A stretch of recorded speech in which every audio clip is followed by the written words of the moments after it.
À la fin des années 90, au large de Marseille, un pêcheur du nom de Jean-Claude Bianco remonte ses filets près de l'île de Riou. Entre les algues et les coquillages, quelque chose brille.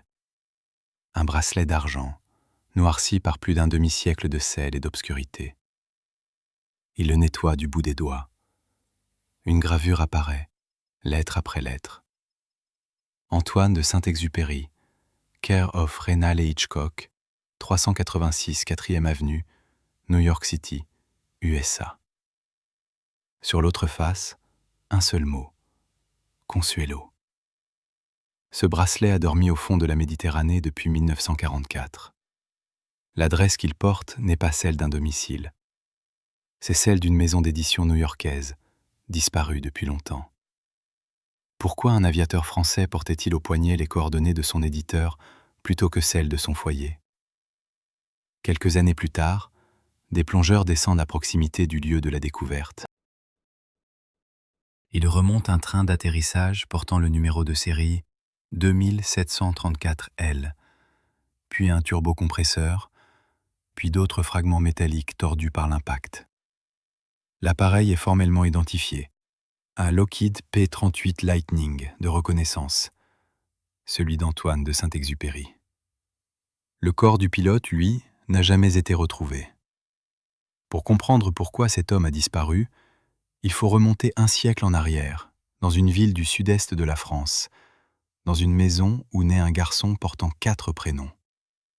Le 29 juin 1900, au 8 rue du Perrat, dans le 2e arrondissement de Lyon, Marie de Saint-Exupéry donne naissance à un fils. On le prénomme Antoine-Marie Jean-Baptiste Roger. Son nom complet, tel qu'il figure au registre d'état civil, Antoine-Marie Jean-Baptiste Roger, vicomte de Saint-Exupéry. Le titre n'est pas décoratif.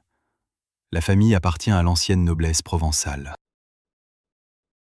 Mais la noblesse, en ce début de XXe siècle, ne nourrit plus guère son homme. Le père, Jean, travaille comme inspecteur d'assurance. Antoine grandit entouré de 4 frères et sœurs. Son père est une présence douce mais lointaine, toujours entre 2 déplacements.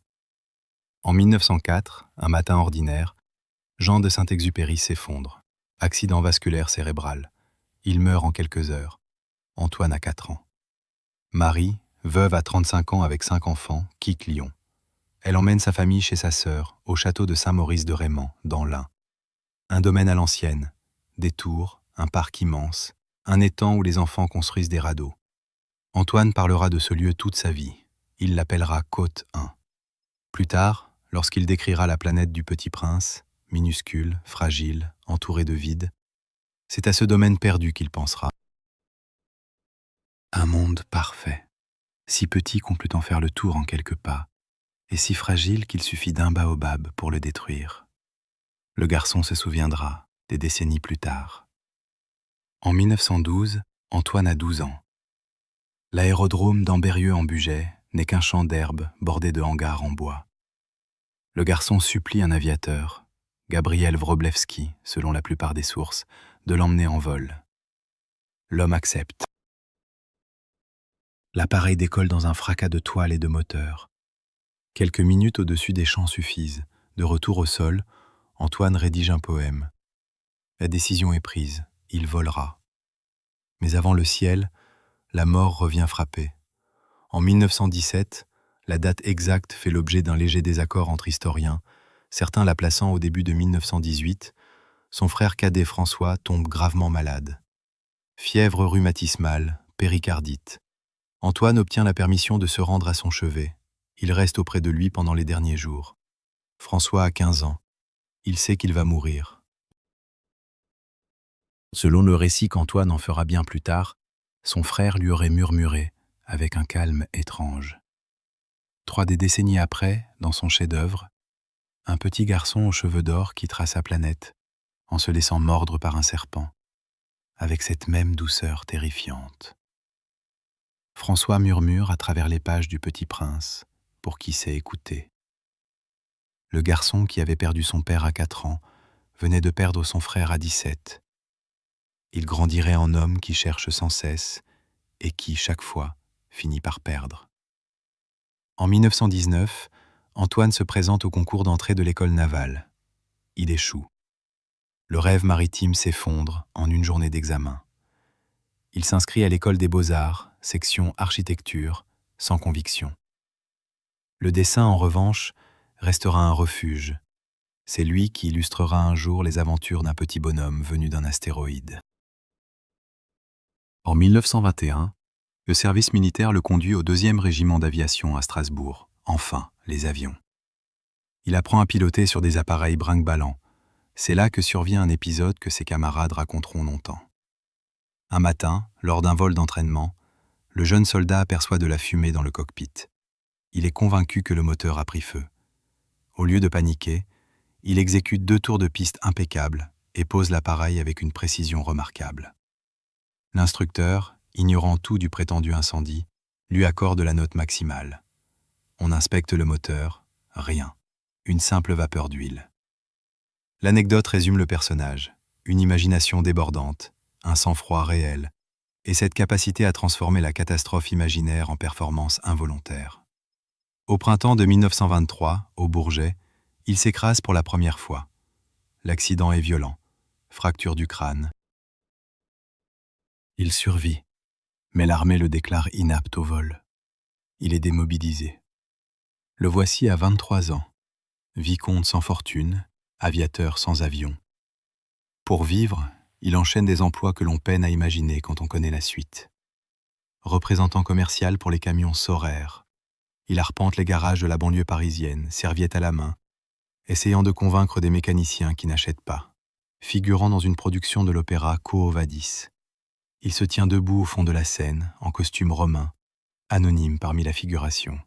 Le futur auteur du Petit Prince, en sandales, derrière un décor en carton. C'est durant cette période d'emploi précaire qu'il rencontre une jeune femme qui va brièvement éclairer sa vie, avant de lui être arrachée. Louise Lévesque de Villemorin est issue d'une famille d'horticulteurs célèbres et fortunés. Brillante, cultivée, pleine d'esprit. Ils se rencontrent dans un salon parisien. L'attirance est immédiate. Elle aime sa gravité, son humour décalé, sa façon de raconter le ciel comme d'autres racontent un voyage en train. Il aime son éclat, son rire, la promesse d'une vie stable qu'elle incarne. Ils se fiancent. Mais la famille Villemorin a lu les journaux. Ce garçon vole dans des machines qui tombent. Il vient de se fracasser le crâne au Bourget. Il n'a pas de revenus. Il vend des camions, mal. La mère de Louise tranche avec la précision d'un coup près. Ma fille ne deviendra pas la veuve d'un aviateur, c'est hors de question. La rupture est consommée. Antoine encaisse en silence. Louise, de son côté, deviendra plus tard une romancière et femme du monde étincelante, dont le nom brillera dans le Paris littéraire d'après-guerre. Il la regardera de loin. Dans Courrier Sud, publié en 1929, le personnage de Geneviève porte les traits de Louise, une femme inaccessible, perdue avant même d'avoir été possédée. La rupture avec Louise enseigne au jeune vicomte une leçon qu'il n'oubliera jamais.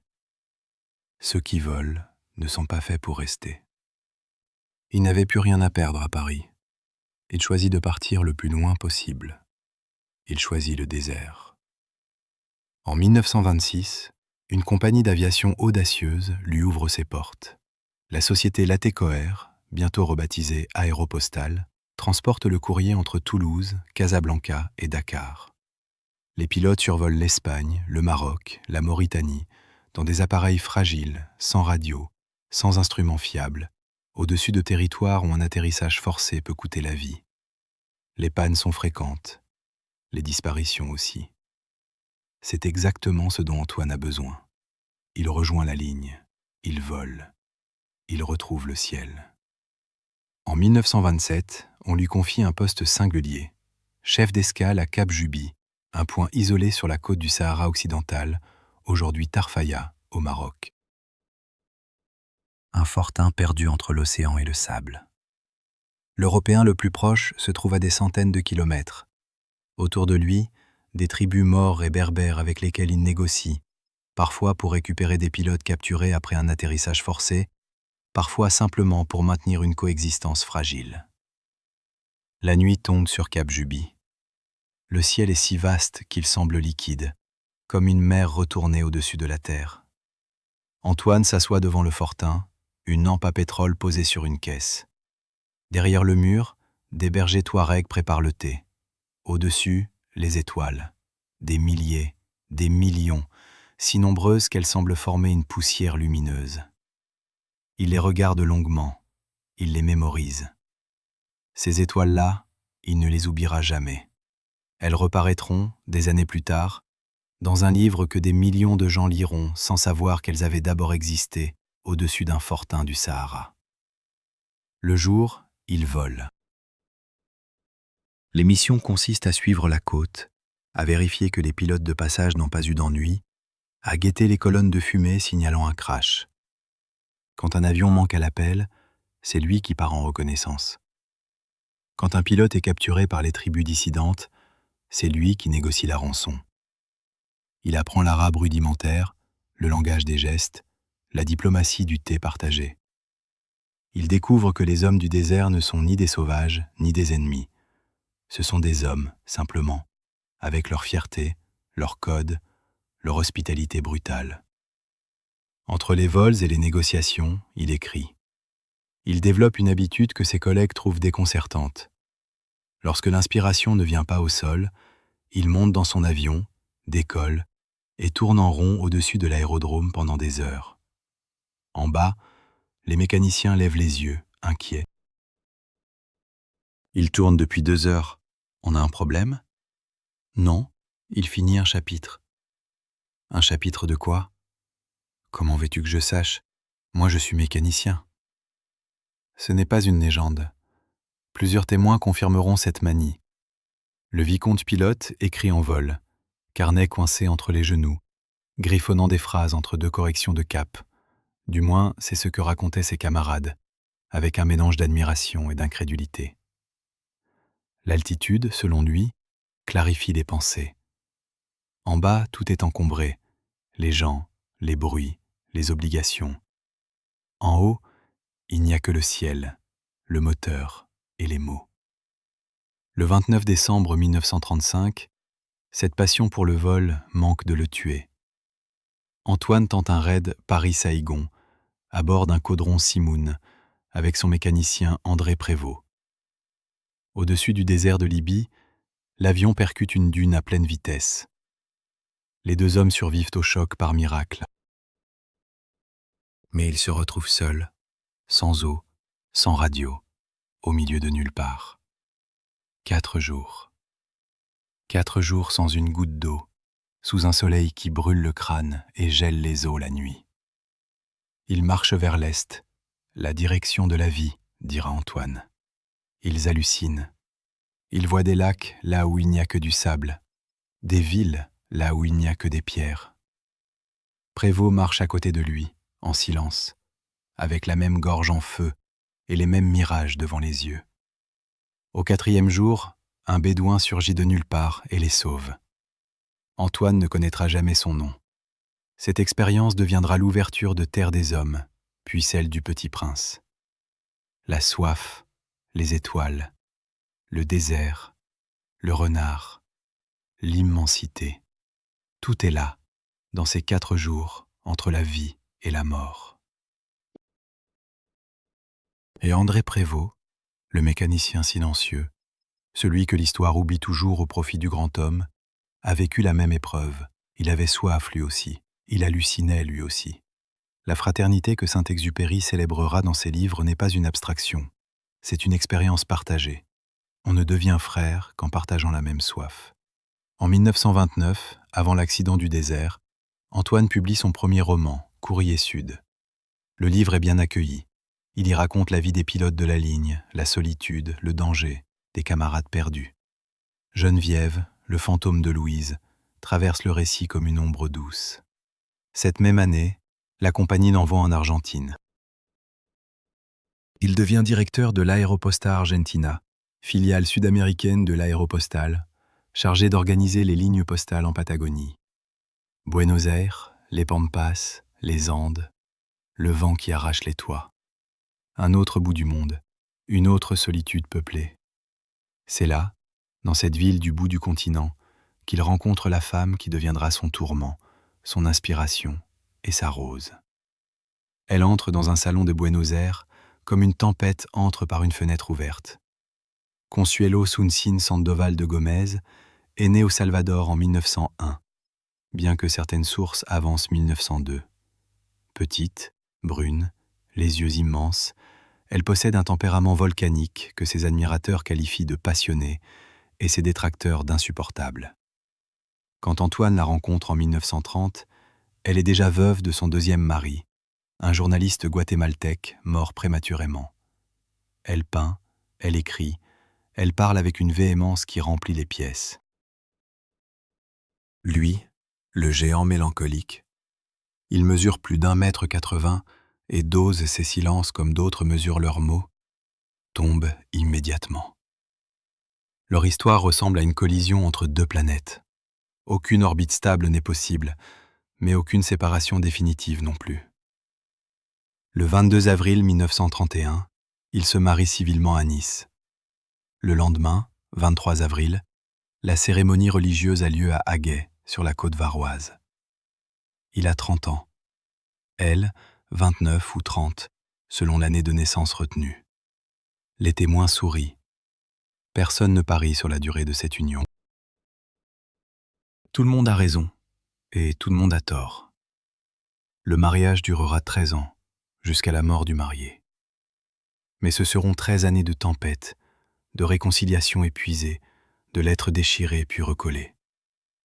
Dès les premiers mois, le schéma se met en place. Antoine part, il vole, il écrit, il disparaît pendant des semaines. Consuelo attend, puis cesse d'attendre, puis explose. Elle lui reproche ses absences, il lui reproche ses scènes. Elle claque les portes, il claque les portes plus fort. Puis l'un des deux revient, et tout recommence. Ils ne sont fidèles ni l'un ni l'autre.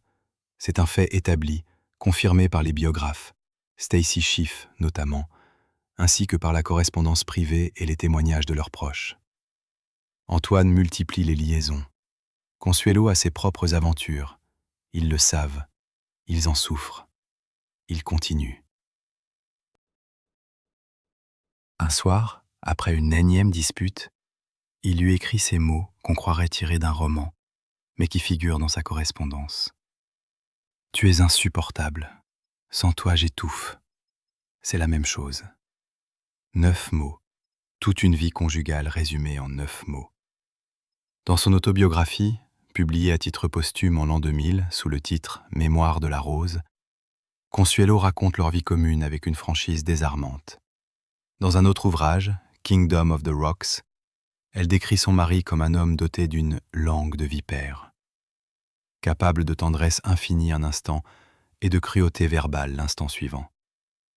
Ce portrait n'est pas celui d'un monstre, c'est celui d'un homme déchiré entre le besoin d'aimer et l'incapacité de demeurer. Les années d'exil à New York, entre 1941 et 1943, cristallisent le schéma. Lui occupe un penthouse sur Central Park South. Elle s'installe tantôt à Long Island, tantôt à Opède, en Provence, au sein d'une communauté d'artistes. Ils se retrouvent, se déchirent, se retrouvent encore. Le va-et-vient est épuisant pour tous ceux qui les entourent. Pour eux, c'est la seule manière de ne pas mourir ensemble. Lorsqu'il écrit Le Petit Prince, il dessine une rose sous un globe de verre. Capricieuse, exigeante, unique. Le petit garçon dit au renard « Consuelo savait que cette rose, c'était elle, la beauté et l'épine, l'amour et l'exaspération, le globe de verre qui protège et qui emprisonne. » Mais Consuelo n'était pas la seule fleur dans le jardin du vicomte. Autour de lui, d'autres femmes gravitaient, et chacune reçut un fragment de l'homme, sans qu'aucune n'en possédât la totalité. Hélène de Vaugué est née en 1908. Dans les lettres d'Antoine, elle s'appelle Nelly. Dans les cercles littéraires, on murmure « Madame de B ». Leur liaison, parallèle au mariage avec Consuelo, dure des années, discrète, constante, jamais interrompue. Ce qui distingue Hélène de toutes les autres, c'est ce qu'elle fait après. Quand Antoine disparaît, Elle devient son exécutrice littéraire. Sous le pseudonyme de Pierre Chevrier, un nom masculin, choisi délibérément pour effacer toute trace de leur lien, elle publie en 1949 la première biographie de référence sur l'aviateur. Le livre fait autorité pendant des décennies. Les chercheurs le citent, les universitaires s'y réfèrent. Personne ne soupçonne que l'auteur est une femme, et que cette femme a partagé la vie intime du sujet. Hélène ne donnera jamais d'interview, n'écrira pas ses mémoires, ne revendiquera rien. Elle administrera l'héritage littéraire pendant plus de 50 ans, jusqu'à sa mort en 2003, à 95 ans. Le monde entier disait Le Petit Prince. Elle en gardait chaque mot comme on veille sur un temple. À l'autre bout du spectre se trouve Sylvia Hamilton. Américaine, journaliste, cultivée. Leur liaison se noue à New York en 1942, pendant la période la plus sombre de la vie d'Antoine, celle où la dépression le paralyse des jours entiers, où il boit trop, où son corps le trahit en permanence. Sylvia est l'une des rares personnes capables de le faire rire pendant ces mois noirs. Lorsqu'il quitte New York pour rejoindre l'Afrique du Nord et reprendre le combat, il lui rend visite une dernière fois. Il porte un paquet sous le bras. À l'intérieur, le manuscrit original du Petit Prince, feuillet manuscrit et aquarelle de sa main. Elle le gardera. Le manuscrit rejoindra un jour les collections de la Morgan Library à New York, où il repose encore aujourd'hui. Les ratures visibles, les traces de gomme intactes, les couleurs pâlies par le temps. Puis il y a l'inconnu. En mai 1943, dans un train entre Oran et Alger, Antoine rencontre une jeune femme, infirmière de la Croix-Rouge. Il ne la connaît pas. Elle ne sait probablement pas qui il est. Le trajet dure quelques heures. Ils parlent. Quelque chose passe entre eux, un de ces courants silencieux que l'on ne comprend qu'après coup. Dans les semaines qui suivent, il lui écrit des lettres. Sur les marges, entre les lignes, il dessine un petit bonhomme aux cheveux ébouriffés, debout sur un minuscule astéroïde. Le Petit Prince dans ses croquis les plus intimes, offert à une femme dont personne ne connaîtra jamais le nom. Ces lettres sont restées privées pendant 64 ans. En 2007, elles furent vendues aux enchères. Gallimard les publia l'année suivante sous le titre « Lettres à l'inconnu ». Antoine aimait comme il volait, avec une intensité qui épuisait le carburant bien avant la destination. Chaque femme recevait une part de lui, la tendresse, l'humour, le désespoir, la création. Aucune ne recevait la totalité. La totalité n'existait peut-être que dans ses livres. Et Consuelo, dans tout cela, elle aussi vivait ses propres histoires. Leur pacte conjugal, tacite et douloureux, reposait sur une symétrie de trahison mutuelle. Ce n'est pas l'histoire d'un bourreau et d'une victime. C'est l'histoire de deux êtres passionnés, incapables de se quitter et incapables de se suffire. Pendant que sa vie sentimentale ressemblait à une série d'atterrissages forcés, le monde autour de lui se fracturait. Et l'homme qui ne savait pas choisir entre deux femmes allait découvrir qu'il ne pouvait pas non plus choisir entre deux France. Je ne suis ni gaulliste ni vichiste. Je suis un Français qui a mal à la France. Et cela suffit pour que tout le monde me déteste. Cette phrase, extraite d'une lettre à un proche, résume mieux que tout discours la position d'Antoine de Saint-Exupéry pendant la Seconde Guerre mondiale. Une position qui ne satisfait personne et qui, pour cette raison, lui vaut des ennemis dans les deux camps. En 1939, la France mobilise. Antoine, bien qu'il ait dépassé l'âge requis et que son corps soit ravagé par des années d'accidents, obtient son affectation au groupe de reconnaissance aérienne 2 sur 33. Il vole au-dessus d'Arras, dans un bloc 174, photographiant les positions allemandes, tandis que la France s'effondre sous ses ailes. Seul dans son cockpit, la DCA trouant le ciel autour de lui, il comprend ce que des millions de civils refusent encore d'admettre. La guerre est perdue. Juin 1940. L'armistice. Le maréchal Pétain dirige Vichy.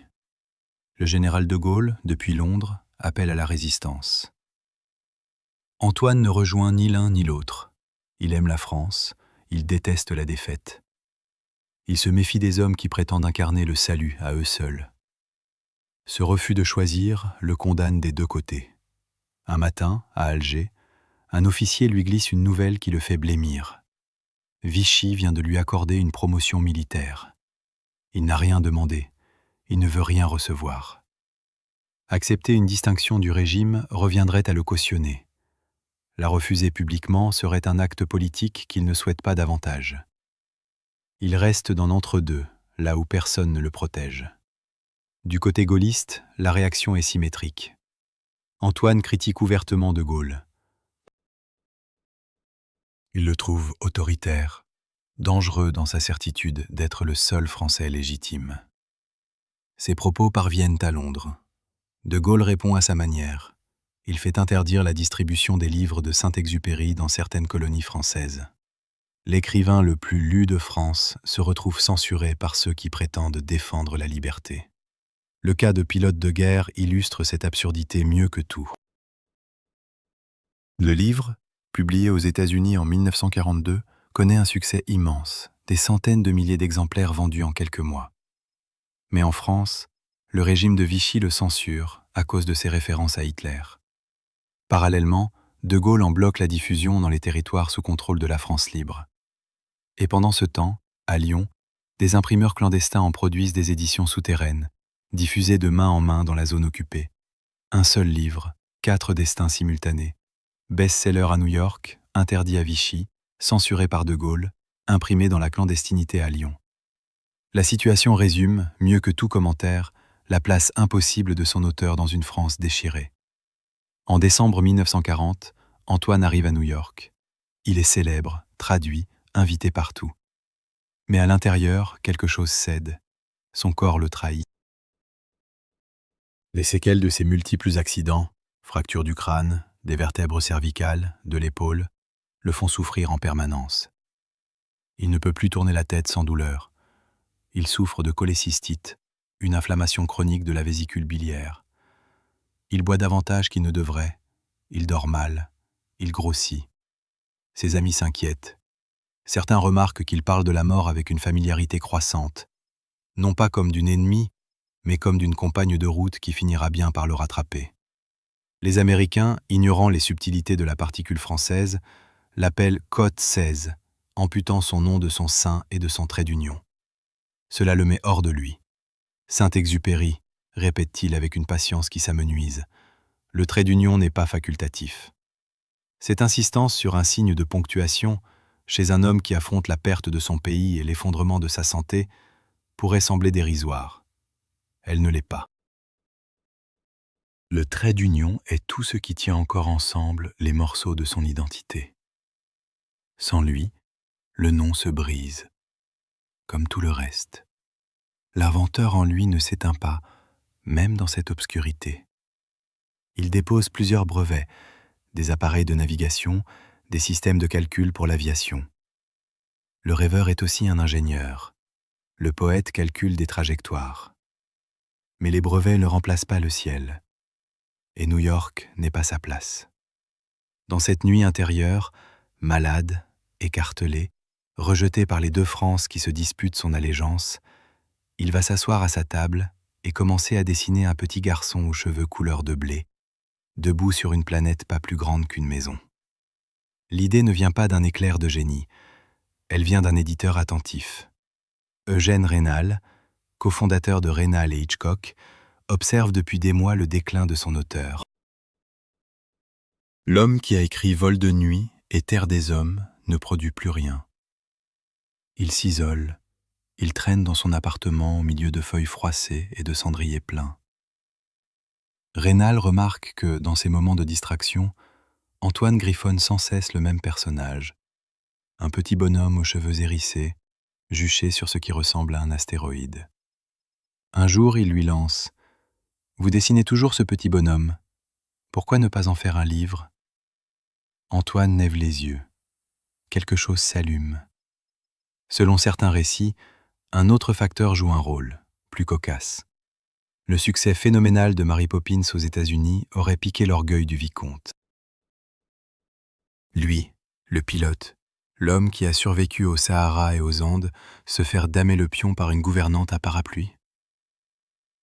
L'anecdote est rapportée par plusieurs sources, sans qu'il soit possible d'en vérifier l'exactitude. Vraie ou embellie, elle dit quelque chose de juste sur le personnage. Même au fond du gouffre, la compétition pouvait encore l'allumer. Il se met au travail à la fin de l'été 1942. Il écrit à la main, rature, recommence. Les aquarelles, il les peint lui-même, car il a toujours dessiné, depuis l'enfance, depuis l'école des beaux-arts. Les couleurs sont douces, presque transparentes. Le petit garçon a des cheveux dorés, une écharpe jaune, un air grave qui n'appartient pas à l'enfance. L'histoire tient en quelques dizaines de pages. Un aviateur s'écrase dans le Sahara, comme son auteur en 1935. Il rencontre un petit garçon venu d'un astéroïde à peine plus grand qu'une maison, comme le domaine perdu de Saint-Maurice de Rémen. Le garçon a quitté sa planète parce qu'il ne comprenait plus sa Rose, capricieuse, exigeante, aimante à sa manière impossible. Il a voyagé de planète en planète. Sur l'une, un roi sans sujet. Sur une autre, un buveur qui boit pour oublier qu'il a honte de boire. La dépendance qu'Antoine connaît de l'intérieur. Sur une troisième, un businessman qui compte les étoiles sans jamais les regarder. Antoine disait à ses amis, « Les pilotes modernes sont devenus des comptables. Ils surveillent des cadrans au lieu de regarder le ciel. Le businessman, c'est eux. » Et d'autres planètes encore, chacune habitée par une solitude différente. Puis le garçon arrive sur Terre, où un renard lui apprend le secret que personne ne lui avait révélé. On ne voit bien qu'avec le cœur. L'essentiel est invisible pour les yeux. Cet aphorisme, devenu universel au point d'orner des cartes postales sur tous les continents, n'est pas une joliesse. C'est un cri. L'homme qui l'écrit est en train de perdre sa femme, sa santé, son pays et sa volonté de vivre. L'essentiel est invisible parce que tout ce qui est visible, le corps, la patrie, le couple, est en train de se défaire. La rose, bien entendu, c'est Consuelo. Le petit prince l'aime sans savoir la garder. Il la quitte pour la comprendre. Il la comprend trop tard. Le renard, c'est peut-être le bédouin du désert libyen, celui qui surgit de nulle part pour sauver 2 hommes mourant de soif, celui dont Antoine n'a jamais su le nom, mais qu'il n'a jamais oublié. Celui qui lui a appris, par un simple geste d'humanité, que les liens comptent plus que les distances. Le serpent, lui, propose une sortie, douce, définitive, presque tendre. Le petit garçon accepte. Il tombe sur le sable sans un bruit. Au matin, son corps a disparu. Le livre est achevé en octobre 1942. Il paraît le 6 avril 1943, publié simultanément en anglais et en français par Reynal et Hitchcock à New York. L'adresse de la maison d'édition, 386 Force Avenue. La même adresse que celle gravée sur le bracelet d'argent retrouvé un demi-siècle plus tard au fond de la Méditerranée. Du vivant de son auteur, Le Petit Prince ne sera jamais publié en France. Il faudra attendre 1946 pour que Gallimard en assure l'édition française. L'homme qui a offert au monde l'un de ses livres les plus aimés ne verra jamais cet ouvrage dans une librairie de son pays. Il ne recevra jamais une lettre de lecteur français. Il ne saura jamais que son petit bonhomme aux cheveux de blé deviendra un compagnon de route pour des centaines de millions d'êtres humains, sur tous les continents, dans toutes les langues. Avant de quitter New York pour l'Afrique du Nord, il confie le manuscrit original à Sylvia Hamilton. Feuillets et aquarelles, les ratures visibles, l'encre encore fraîche. Il a déjà donné son livre au monde. Maintenant, il donne l'objet, l'original, l'unique, à une femme.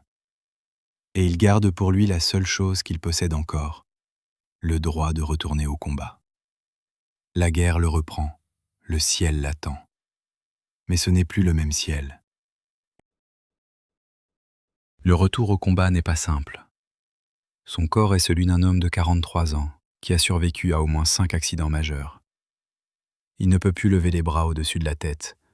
Enfiler une combinaison de vol exige l'aide de 2 mécaniciens. Monter dans le cockpit d'un P-38 Lightning, un avion de chasse bimoteur reconverti en appareil de reconnaissance photographique, relève de la contorsion. La cabine est étroite. Les commandes exigent une mobilité qu'il n'a plus. Les médecins militaires hésitent, ses supérieurs aussi, mais il insiste. Il fait jouer ses relations, son prestige littéraire, sa célébrité. L'autorisation est accordée, assortie d'une limite stricte, 5 missions de reconnaissance photographique. Pas une de plus. Il rejoint le groupe de reconnaissance 2 sur 33, la même unité qu'en 1939, basée en Sardaigne, puis en Corse, à Borgo Poretta. Les missions consistent à survoler le sud de la France occupée à très haute altitude, seul dans un cockpit pressurisé, pour photographier les positions allemandes. L'altitude dépasse souvent 10 000 mètres. À cette hauteur, le froid est mortel, l'oxygène raréfié. La moindre défaillance physique peut entraîner la perte de connaissance. L'été 1943, une de ces défaillances survient. Son P-38 subit une panne de moteur au-dessus de la mer. Il parvient à se poser, mais l'appareil est endommagé. L'incident lui vaut 8 mois d'interdiction de vol. 8 mois au sol, à ruminer, à écrire des lettres qui oscillent entre la lucidité et le désespoir. Son médecin lui déconseille formellement de revoler. Il n'écoute pas. Au printemps 1944, il reprend les commandes. Les 5 missions autorisées s'épuisent vite. Il en demande d'autres. On lui en accorde. Il vole une 6e fois, une 7e, une 8e. Chaque mission est un sursis arraché à la bureaucratie militaire et au bon sens médical. Il confie à un ami, pendant cette période, une phrase qui résume sa vision du métier, et peut-être de la vie. Les pilotes modernes sont devenus des comptables. Ils surveillent des cadrans, des jauges, des voyants. Ils ne regardent plus dehors. Moi, quand je vole, je regarde les étoiles. C'est sans doute pour ça que je me cogne si souvent. Le 30 juillet 1944, veille de sa dernière mission, il écrit une lettre. Le ton est étrange. Pas exactement un adieu, mais quelque chose qui y ressemble. Il parle de lassitude, de la sensation d'avoir donné tout ce qu'il avait à donner. Certains y verront plus tard l'indice d'une intention suicidaire. D'autres, simplement la fatigue d'un homme usé par la guerre, la douleur et le chagrin. Un homme épuisé qui écrit une lettre épuisée. Cela ne prouve rien, sinon l'épuisement. Le 31 juillet 1944, à 8h45 du matin, un P-38 Lightning décolle de l'aérodrome de Borgo Poretta, en Corse. À son bord, le commandant Antoine de Saint-Exupéry. C'est sa 9e mission. Il n'en était autorisé que 5. La mission consiste à photographier la vallée du Rhône et la région d'Annecy, dans le sud-est de la France. Le vol est prévu pour durer environ 4 heures. L'appareil emporte suffisamment de carburant pour 5h30. Le pilote est seul. Les P-38 de reconnaissance ne sont pas armés, ni mitrailleuses, ni canons. La seule protection est l'altitude et la vitesse. Il décolle. Le temps est clair. La Méditerranée brille sous l'aile gauche. La Corse rapetisse derrière lui. Il met le cap vers le nord, en direction du continent. Puis plus rien. Aucun signal de détresse. Aucun témoin au sol signalant un appareil en difficulté. Aucun pilote allié croisant sa route. Le P-38 numéro 2734L disparaît quelque part entre la Corse et la côte française, au-dessus d'une mer qui gardera son secret pendant plus d'un demi-siècle. Le soir du 31 juillet, lorsque l'heure limite de carburant est dépassée, le groupe 2 sur 33 inscrit le commandant de Saint-Exupéry sur la liste des pilotes n'ayant pas regagné leur base. Le lendemain, il est officiellement porté disparu.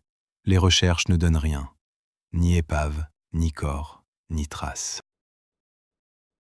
Pendant les décennies suivantes, 3 hypothèses se disputent l'explication. La première est la plus prosaïque, et probablement la plus vraisemblable.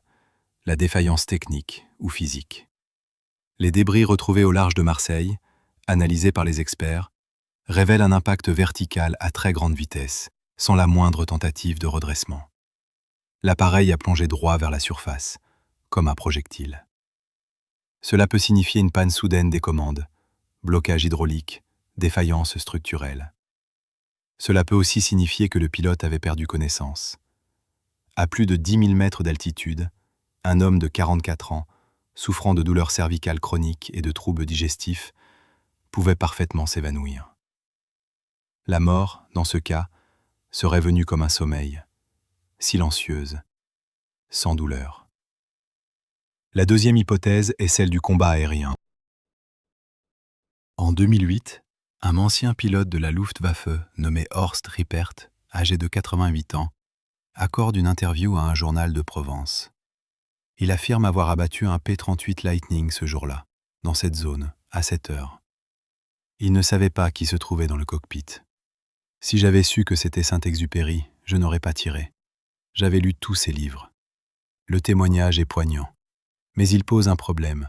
Aucun journal de bord de la Luftwaffe ne confirme l'abattage d'un P-38 dans ce secteur à cette date. Les archives allemandes, bien que partiellement détruites, ne contiennent aucune trace écrite corroborant cette déclaration. Rippert lui-même a varié dans ses récits au fil des années. Son aveu, bouleversant dans sa dimension humaine, n'a pas valeur de preuve. Les historiens le classent parmi les hypothèses non confirmées. La troisième possibilité est le suicide.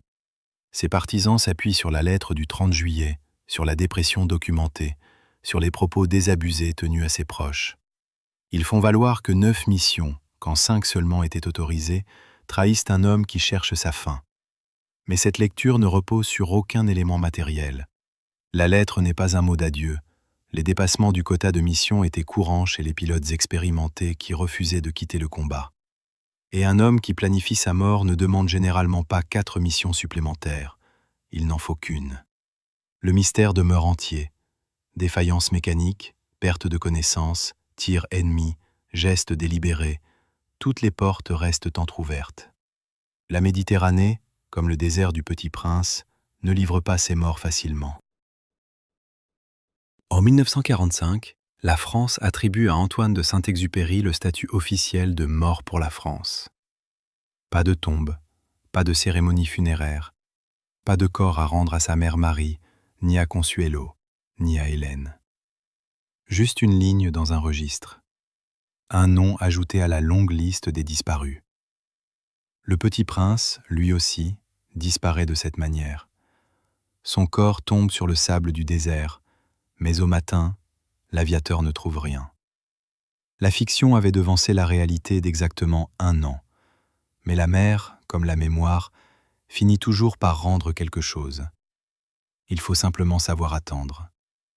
54 ans passent, les empires coloniaux s'effondrent, l'homme marche sur la Lune, cette même Lune que le Petit Prince contemplait depuis son astéroïde.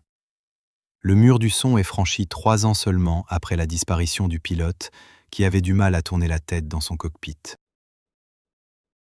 Le courrier que les pilotes de l'aéropostale transportaient au péril de leur vie traverse désormais la planète en quelques millièmes de seconde.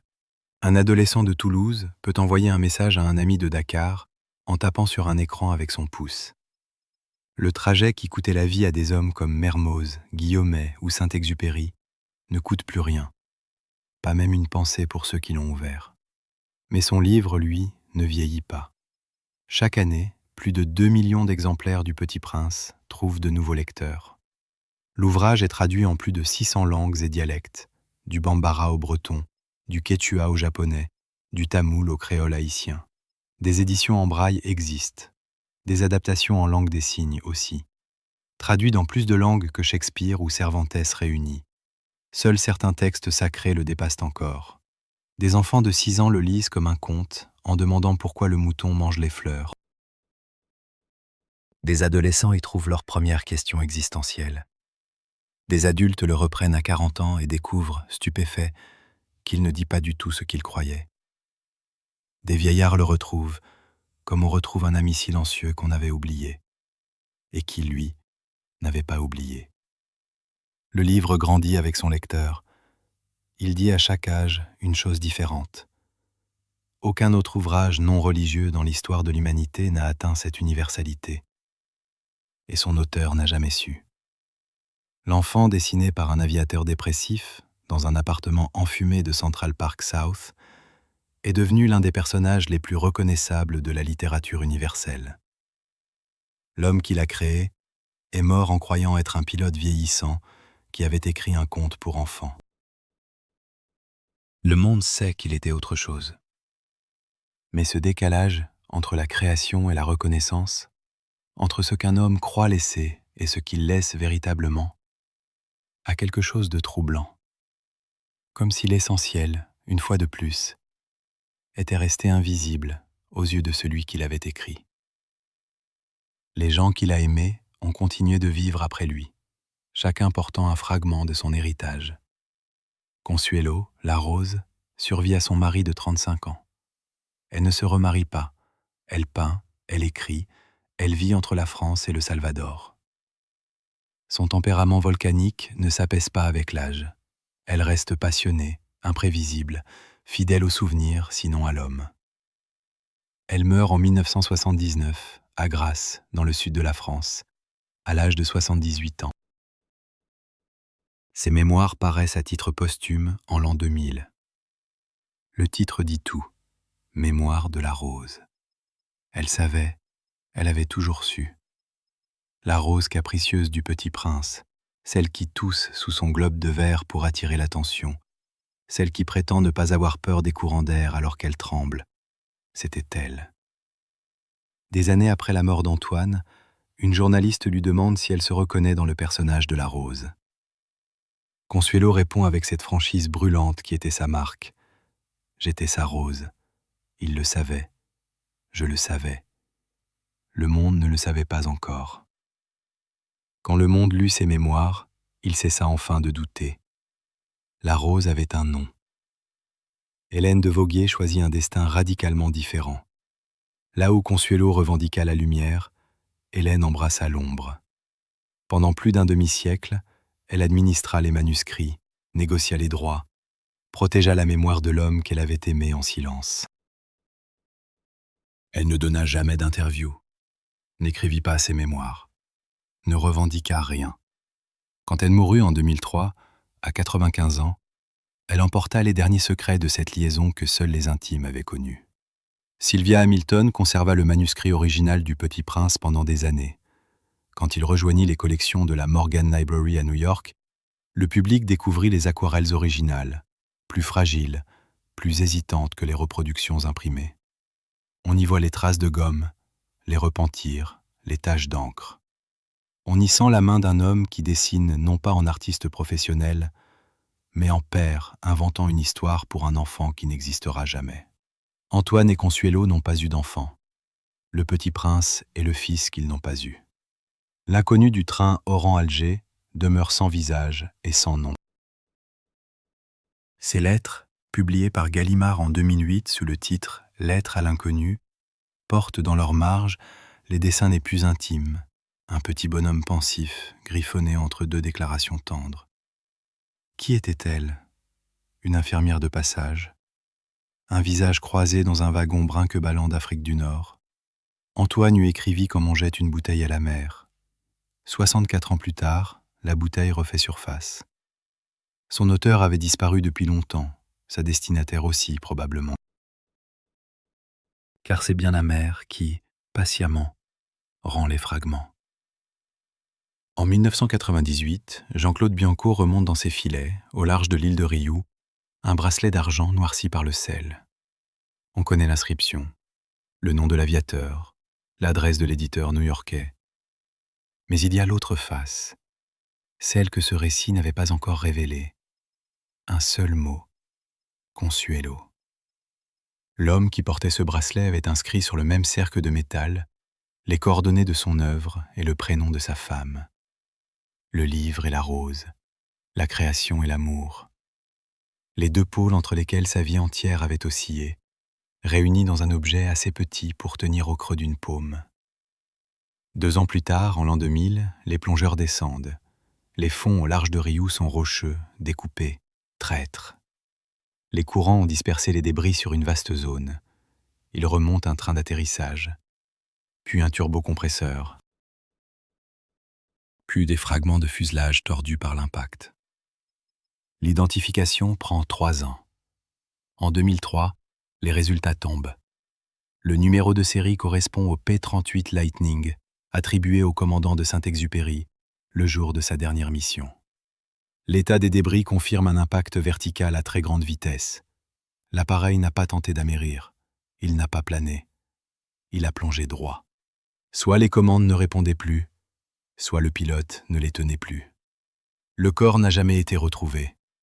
La Méditerranée l'a gardé, dispersé par les courants, enfoui sous des décennies de sédiments, rendu à l'eau salée qui recouvre les 2/3 de cette planète que le Petit Prince trouvait si étrange.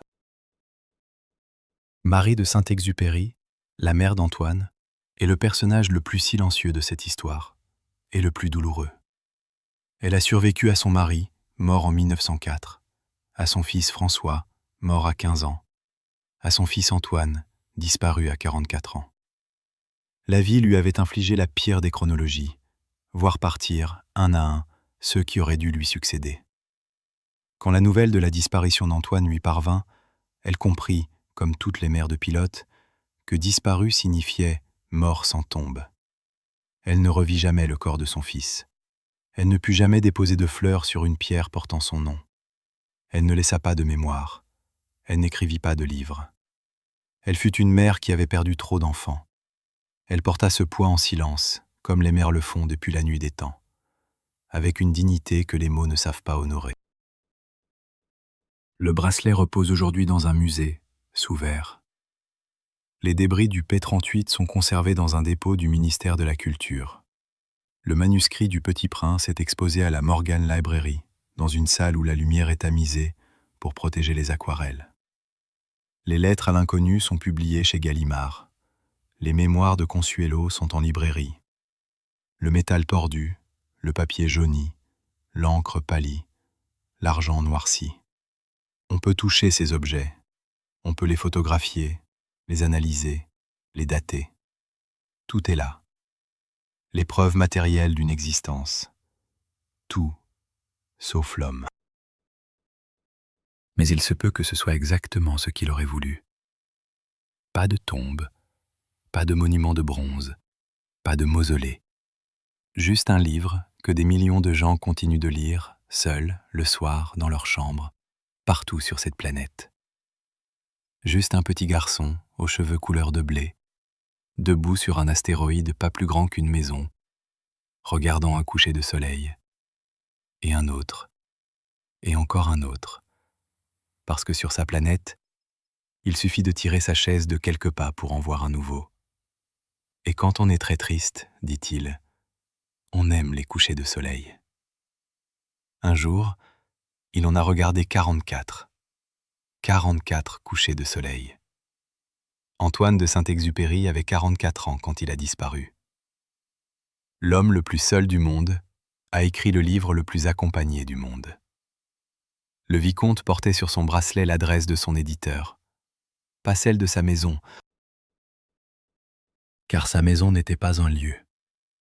Sa maison n'était ni le château de Saint-Maurice de Rémen, ni l'appartement de Central Park South, ni le fortin de Cap Juby, ni le cockpit d'un P-38 au-dessus de la Méditerranée. Sa maison était un livre. Et dans ce livre, un garçon aux cheveux d'or dit à un aviateur échoué dans le désert, quelque part entre le ciel et le sable, « Antoine-Marie Jean-Baptiste Roger, vicomte de Saint-Exupéry, a disparu le 31 juillet 1944, à l'âge de 44 ans. Son corps repose quelque part dans la Méditerranée, entre la Corse et Marseille, à une profondeur que personne ne connaît. Son étoile, elle, n'a jamais cessé de briller. Elle brille ce soir, au-dessus de vous, quelque part dans ce ciel que vous ne regardez plus assez souvent. Il a écrit un jour. Ces mots, peut-être, vous rappelleront quelqu'un. Merci de nous avoir écoutés.